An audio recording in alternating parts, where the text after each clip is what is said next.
Before we get into the story, please remember to take a moment to like, subscribe, share with someone you think would enjoy it, and leave a comment if you appreciate the work. Your feedback is important. You can also find links in the description to my website, bookstore, and other great stuff. I'd like to thank Isaac Arthur for another inspiring topic, which you can find linked in the description as well. With all that said, I hope you enjoy the story. The Futility of Cycling by P.E. Rowe.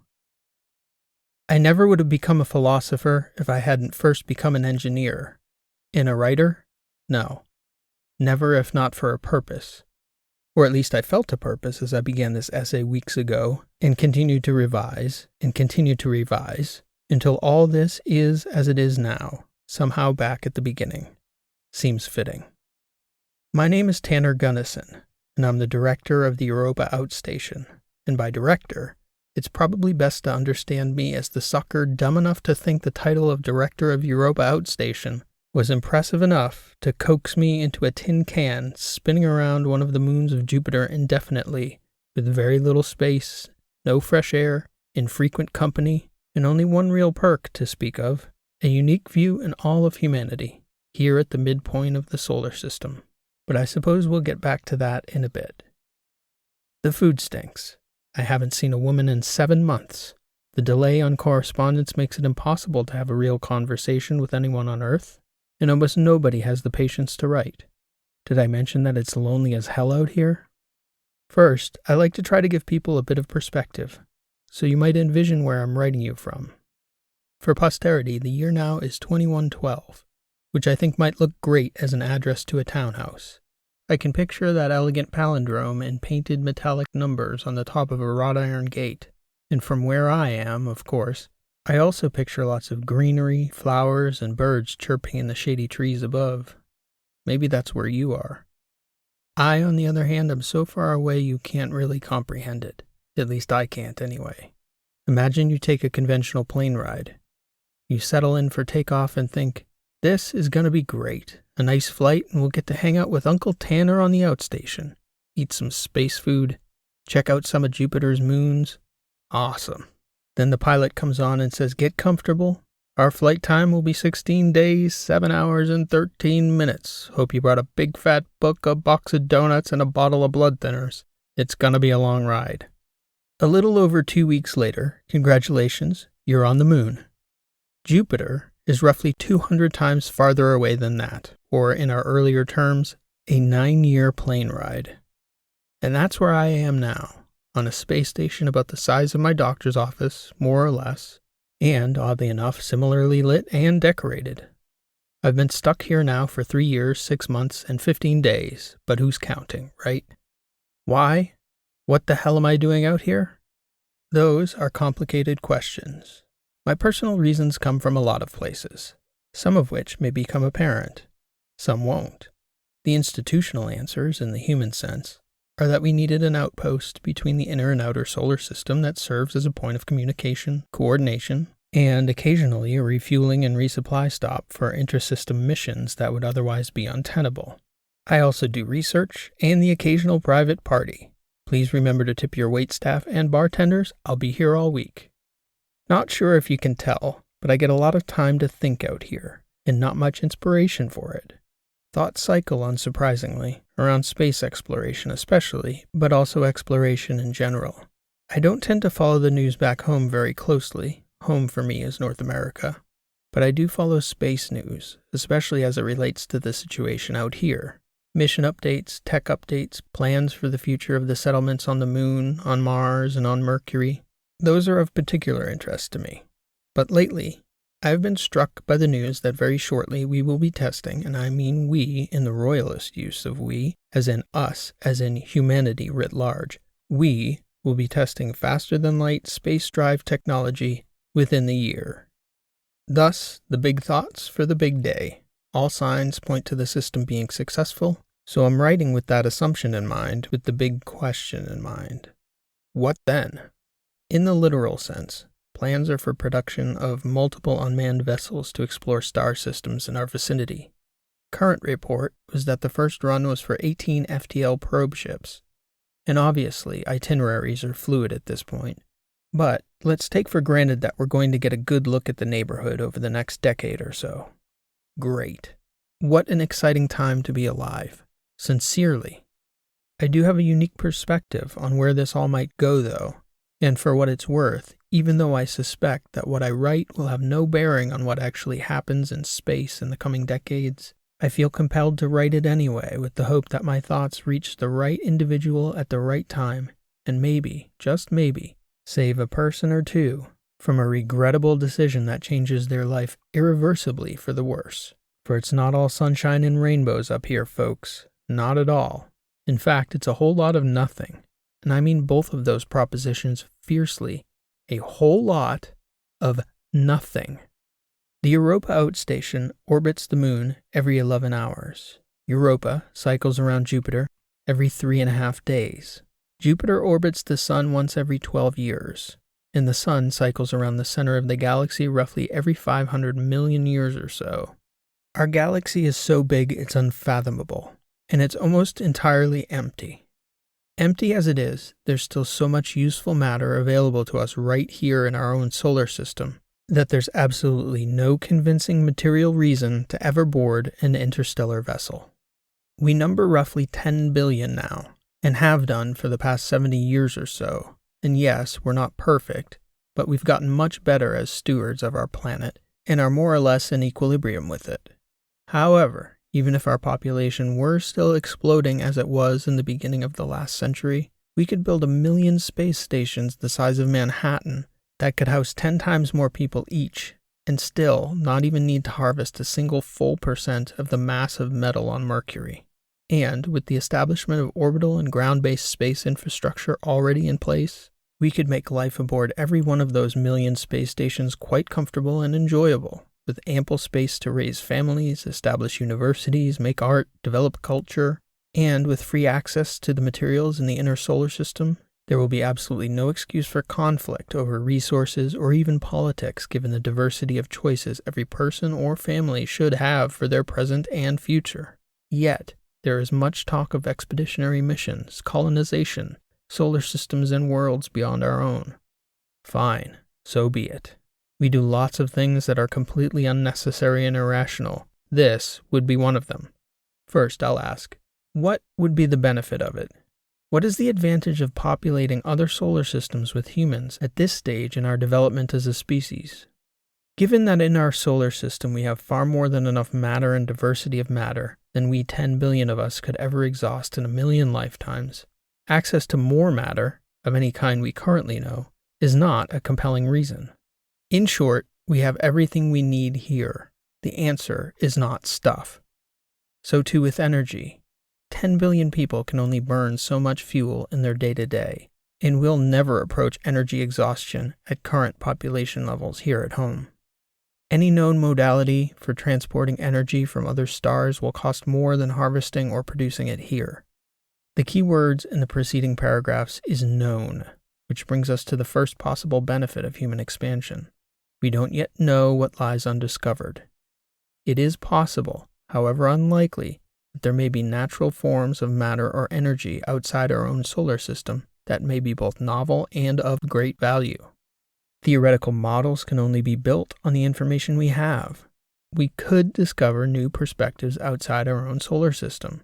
So discovery is a possible answer, but it's debatable how much we would benefit from colonization versus exploratory expeditions, which may give a far clearer picture of possible benefits without committing to a lifetime of deep space peril that will arise from setting roots in foreign systems. The only other possible benefit I can conceive of is the eggs in one basket argument. Should some cataclysmic cosmic event occur, like a rogue black hole or nearby supernova, that annihilates human civilization here at home, the seed of human life would be rooted elsewhere. This is true.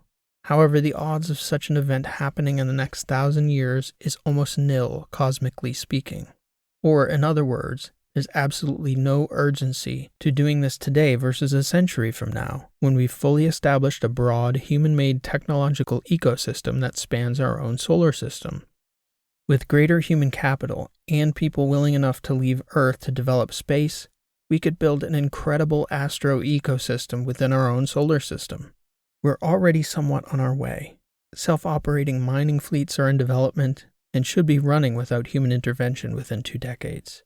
That type of metal harvesting power could supply orbital rings around the gas giants Neptune, Uranus, Saturn, and even my personal favorite, Jupiter.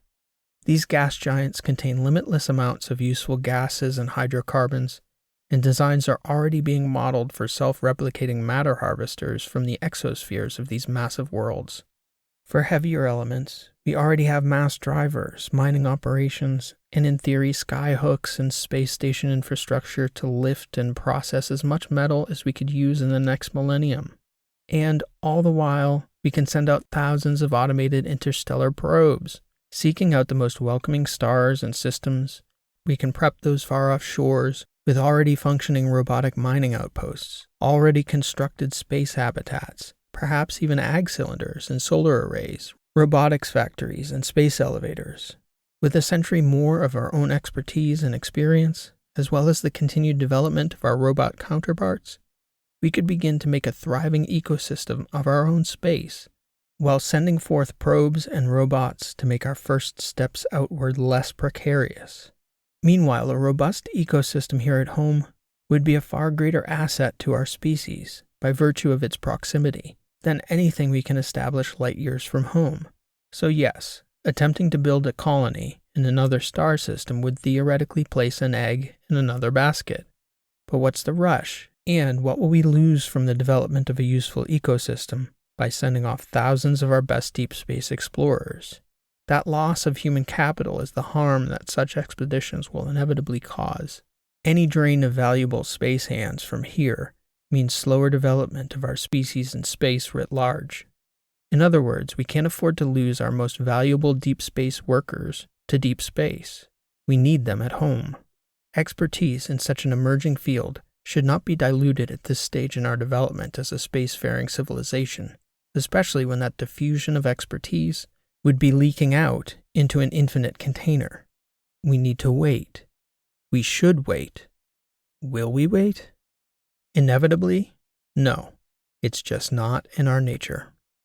I'm not sure everyone had a friend like this, but when I was in college I did.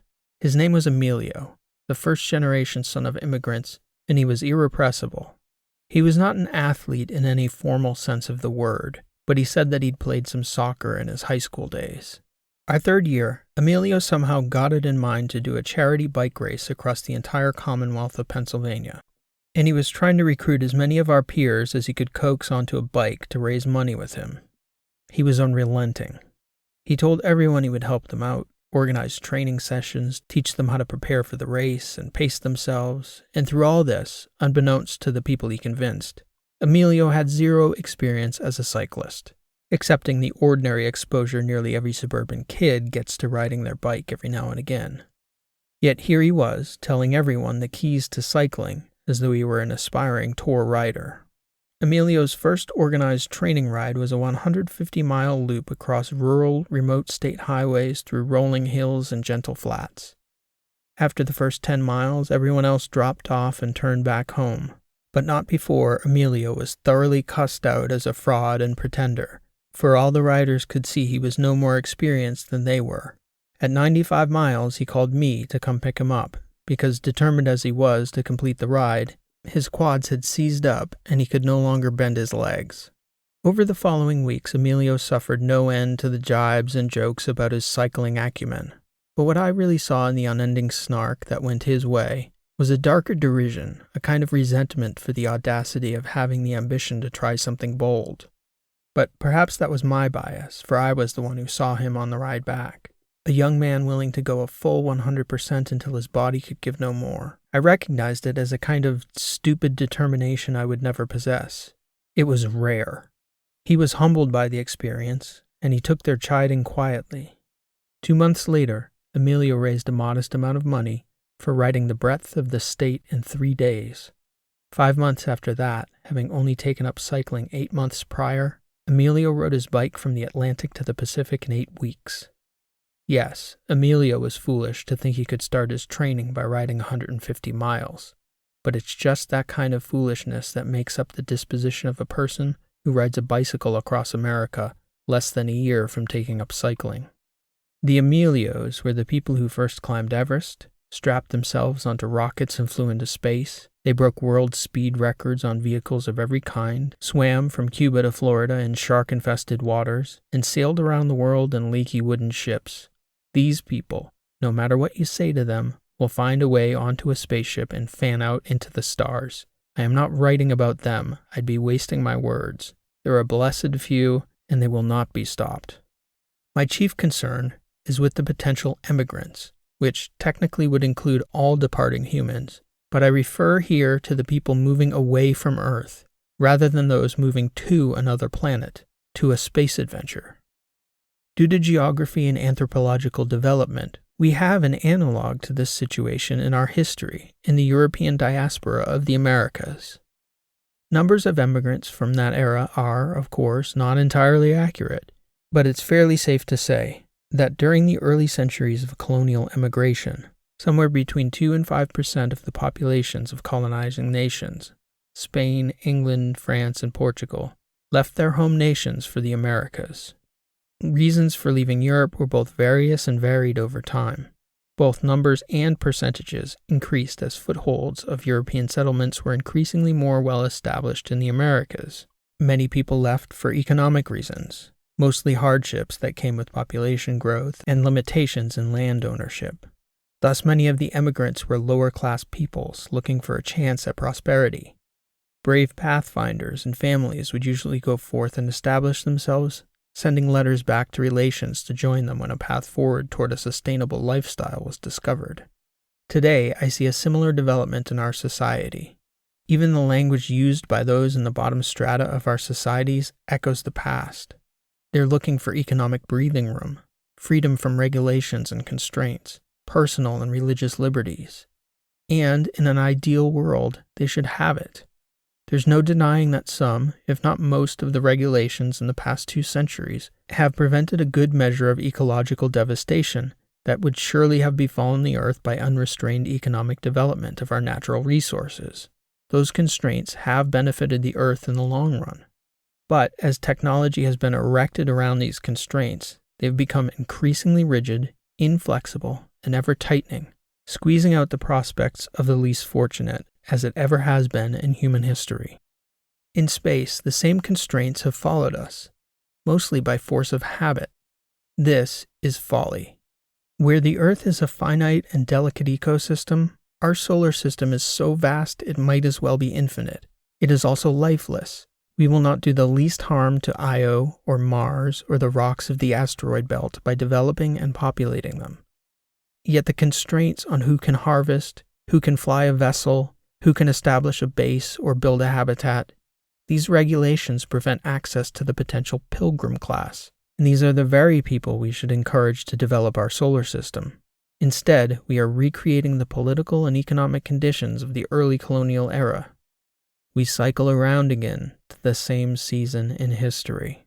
One need look no further than the writings of John Locke and John Stuart Mill to find almost identical verbiage to today's proponents of exploration, many of whom are not of that lower socioeconomic stratum. Names like Markham, Devers, even Hartsock.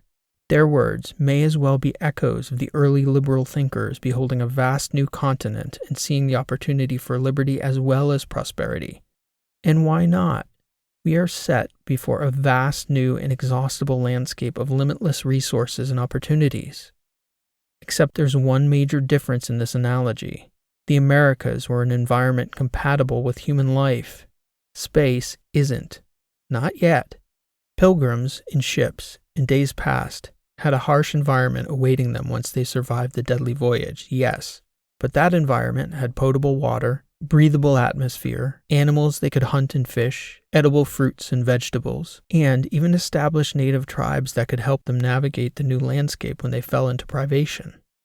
Any new environment will need to provide these exigencies of life. These barriers are significant, difficult to overcome, and highly dangerous perils for any expedition, and they have yet to be fully reckoned with at scale.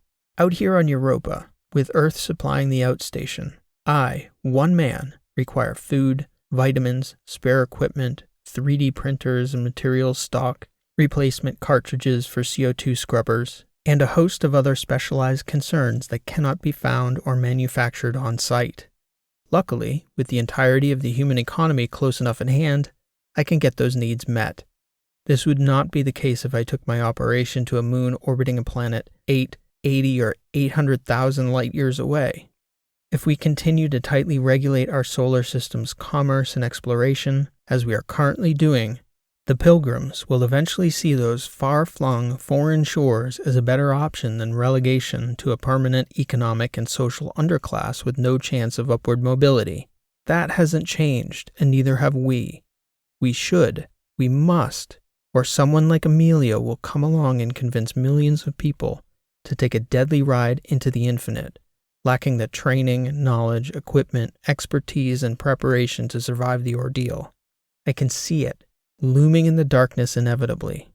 The alternative is to encourage dysregulation of our system, loosen constraints on lending for space ventures. One shouldn't need $10 billion in collateral to get a loan for a mining operation that will generate 10 times that revenue in 10 months once it becomes operational.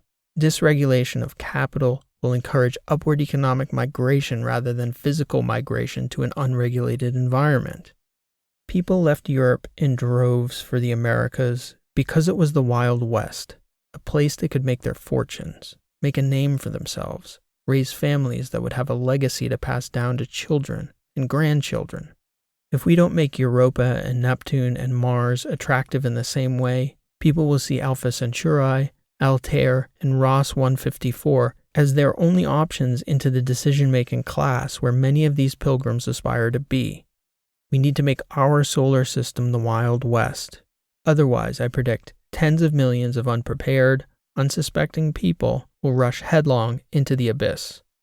The colonial era is littered with accounts of shipwrecks. Many of the souls on those ships and the ships themselves simply vanished, down to the sea in ships. This is the inevitable cost of exploration. You can find monuments to the lost in harbor cities to this day. There are many fascinating written accounts of such events, some fictional, Robinson Crusoe comes to mind, and many more biographical accounts of survivors. This is my point, that there were many survivors. On the sea we could wash ashore, find a water supply and fish, build a signal fire and wait for a passing ship to happen by. There will be no such luck in interstellar space travel. No such luck. I think of all these things as I'm exercising, cycling as it turns out, on my stationary bike. I've set up my bike at the mid-portal window so I can look out, and depending on the time of the station's orbit of Europa, I can ponder such things as I look out upon the cloudy bands of Jupiter. If the timing is right and Europa's trip around the king of planets, I can watch Jupiter's great red spot cycling around and around with my own eyes. I see this cycle so clearly, and in my mind's eye, I can see our future developments in space just as clearly, just as Cassandra foresaw the burning battlements of Troy. And I know that no matter how loudly I shout these things from the rooftops, it will hardly make a difference, for I'm asking for the powerful to loosen their control, to have faith in people they see as their lessers. I'm suggesting they allow others to develop territories they perceive as their own, to appropriate for themselves alone, however unjustly and imperiously. The powerful will not listen. My last resort is to entreat the future pilgrims for their patience. Do not get on those ships until we are well established in our own space first. The new world will not be as Emilio promises, for he doesn't know what he doesn't know, what I know. We're nowhere near mastery of this entirely foreign and lethally hostile environment. Not even close. There are no cities awaiting you. There aren't even wild, untamed wildernesses to carve out a homestead from. At best, there will be barren rocks that are oxygen-rich enough to chemically squeeze some breathable elements out of, or frozen meteors with enough ice to process with great effort into potable water. To be out here, cycling around Europa, even close to home, an organization of hundreds of highly skilled people needs years to bring together an excellent plan that accounts for almost every potential contingency. And then we need a safety net, usually in the form of a call to Earth for help. But first, a plan, a near-perfect plan. That word, plan, reminds me of a story my father once told me about plans when I was designing a thesis project in college. I told him I had a plan, and he told me this story. At the end of the 20th century, they still hadn't outlawed combat sports in the West. And concussions be damned, men used to put on padded gloves and pummel each other in the face until one of them fell over unconscious or was declared a winner by the judges because the other was so befuddled by the blows he could barely stand. If you haven't seen a video of boxing, it is quite the shocking spectacle, and no wonder such a primal event drew such prolific advertising revenue, for it is truly a captivating sight in the same brutal way Romans would have found gladiatorial combat riveting and shocking. My father told me of a champion fighter by the name Mike Tyson, who was so feared in his prime that his very name became synonymous with invincibility. Opponents who'd spent their entire lives training to fight would walk into the ring merely hoping they could survive the first round. Most of them didn't. Before going into the ring, interviewers would ask them how they would defeat this invincible man, the most feared man on earth. Some of them were, like my friend Emilio, obliviously optimistic in the face of the inevitable. Most of them were pragmatic, but they and their trainers all went into the ring with a strategy for conquering the unconquerable. They all had a plan. Once, when an interviewer asked Tyson about his opponent's plan to defeat him, he replied with the kind of curt, incisive wisdom only a fighter could possess. He said simply, "Everyone has a plan till they get punched in the mouth." Tyson's business was punching people in the mouth, and he was better at it than perhaps anyone ever was. Before his hands, all plans disintegrated. Our business as human beings is getting into all kinds of trouble, much of it of our own making. Space's business is entropy, and it carries out its business with relentlessness and utter indifference to our best-laid plans. Aspiring explorers will meet the fists of the infinite. Plans will disintegrate before them. People once spoke of the Titanic as an unsinkable ship unironically, with knowing certainty and arrogance. A short time later, after the shock of the indomitable ship's sinking had worn off, the same people proclaimed with the same certainty and arrogance that they had predicted as much all along, had told their friends even, that we are all destined for a reckoning, especially when in our hubris we run around calling ocean-going vessels unsinkable. We had it coming. And will go forth toward disaster still, thinking, not me, not today, improbable. And will be shocked when what we knew would happen happens all over again. This is me, the guy who has already been there, saying I told you so beforehand. Don't forget it. Probes, people. We should send probes into the deep. You, on the other hand, should stay home. Do otherwise and go down to the sea in ships, a victim of the current iteration of the same inevitable human cycle, rounding the galaxy again and again. Probes. Remember I said that when you realize your folly. Tanner Gunnison told you so. The Futility of Cycling. This has been an original story written and read by P.E. Rowe. Thank you for listening, and I hope you enjoyed the story. If you did like what you heard, please show your appreciation by liking, subscribing, and leaving a comment. If you'd like to check out my website, you can find me at rowlit.com. That's ROWELIT.com. You can find many of my other works of fiction of all lengths and in multiple genres. For the dedicated fiction writers out there, I also have a free video series on the mechanics of fiction writing, based on the fields of narrative theory, cognitive psychology, linguistics, and narrative craft, which you can access through my website. So please stop by anytime. Also, if you're enjoying these sci-fi weekly shorts, I've also added 3 shorts set in the story world of my Last Horizon novels. You can find them here on this channel or through the links in the description. If you've enjoyed this week's story, I think you'll enjoy those as well. I hope to catch you back here soon with another new story. Again, thanks for listening. This has been P.E. Rowe, and I hope to see you next time.